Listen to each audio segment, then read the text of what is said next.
और सर ये क्या कहेंगे जो हालिया दौरा सऊदी वजीर ख़ारजा का हुआ है, बड़ी पॉजिटिविटी हमें देखने को मिली है, लेकिन साथ में ये भी कहा जा रहा है कि कोई फ्रेमवर्क हमें कोई मिला नहीं है कि होने क्या जा रहा है। स्टेटमेंट्स तो बड़ी पॉजिटिव हैं, तो कर लें उम्मीद कि हाँ अब कुछ अच्छा होने जा रहा है पाकिस्तान की मईशत के लिए।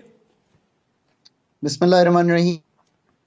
कि पाकिस्तान कुछ सालों से सऊदी अरेबिया के साथ ही कोशिश कर रहा है, और मुझे याद है कि हमने ये कोशिश में गवर्नमेंट में ही था तो हमने शुरू की कि जो इन्वेस्टमेंट होराइजन है उसको ब्रॉडन किया जाए।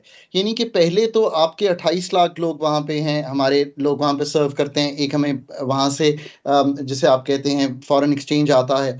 दूसरी बात यह है कि ऑब्वियसली अब पाकिस्तान का इन्वेस्टमेंट स्फीयर बियॉन्ड जो उन्होंने हमें डिपॉजिट्स दिए हुए हैं वहां ले जाया जाए। ये गुफ्तगू जो है रिफाइनरी से शुरू हुई, आपको याद है। अब जहां पे है, I think it's a good जी नैरेटिव जो बिल्ड किया गया है पाकिस्तान के लिए, और वो नैरेटिव ये है कि ये काफ़ी सारे शोबे हैं जिनमें एक ब्राउन फील्ड भी अवेलेबल है। इसका मतलब है कि एनर्जी में जो प्रोजेक्ट्स लगे हुए हैं उनमें आ जाएं। माइंस एंड मिनरल्स में जो प्रोजेक्ट्स लगे हुए हैं, रेकोडेक है, आई थिंक रेकोडेक में इंटरेस्ट भी है, उनमें आ जाएं। या फिर न्यू प्रोजेक्ट्स एनर्जी में डायमीर भाषा या अदर प्रोजेक्ट्स, उनमें आ जाएं। एग्रीकल्चर हमारे पास चूंकि बहुत से मिलियंस ऑफ एकर्स अवेलेबल हैं जो कि हम उनको कॉर्पोरेट फार्मिंग के लिए मदद कर सकते हैं, उनमें आ जाएं। पाकिस्तान की डिफेंस प्रोडक्शन कैन हेल्प, उनमें आ जाएं।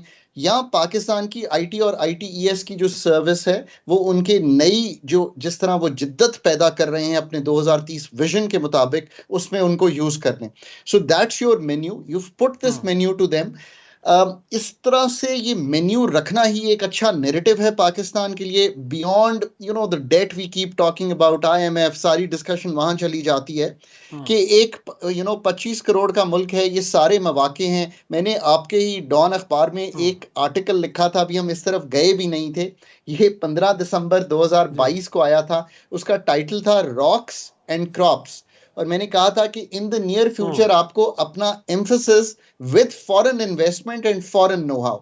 अब इंपॉर्टेंट यह है कि हमें कोई इम्प्लीमेंटेशन फ्रेमवर्क पे तो जाना पड़ेगा कि चाहे $5 अरब ही आने हैं, क्योंकि हुजम भी अभी क्लियर नहीं है कि क्या आना है, पर जॉइंट कम्युनिके में चूंकि $5 अरब की बात हुई है, अब वो जाकर इनको देखेंगे। सही। एक चीज जो मुझे लगती है कि आई होप कि जो हमने उनसे प्रोजेक्ट फीजिबिलिटीज हैं, जो इकोनॉमिक वैल्यूएशंस हैं प्रोजेक्ट्स की, वो बहुत सॉलिडली दी हों, इसलिए कि इस पे ही बेस करके उन्होंने अपना डिसीजन मेकिंग जो है वो करनी है।